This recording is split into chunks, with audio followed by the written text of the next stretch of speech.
My message today is about trauma and how the fact that we go through these things and we go through the injustice, and that never leaves us.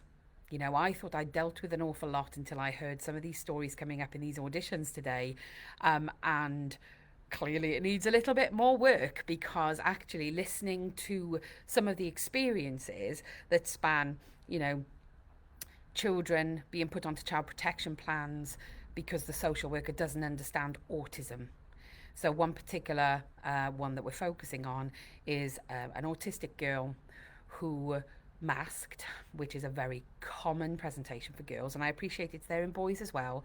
But this particular experience was about a girl who was autistic, and masked very, very well, had selective mutism as well, which is, you know, very much feeds into a trauma profile of being demand avoidant, over compliant, and just generally avoidant of things and social situations, but also being a really fantastic masker. And the parents weren't believed, and the social worker decided that the child should be put on child protection.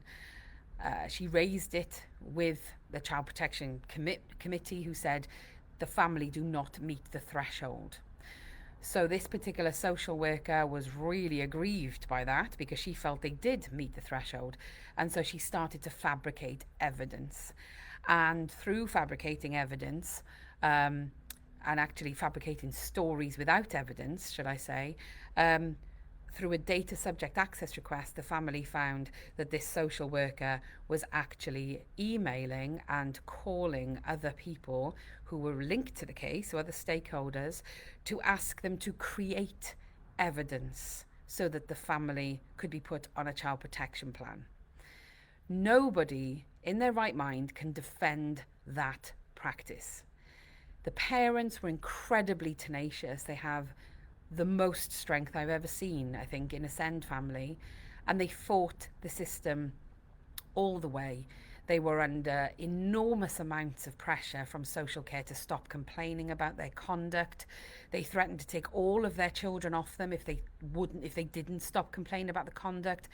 Judges threw social workers out of court, saying you cannot stop somebody from complaining, it's their right to complain.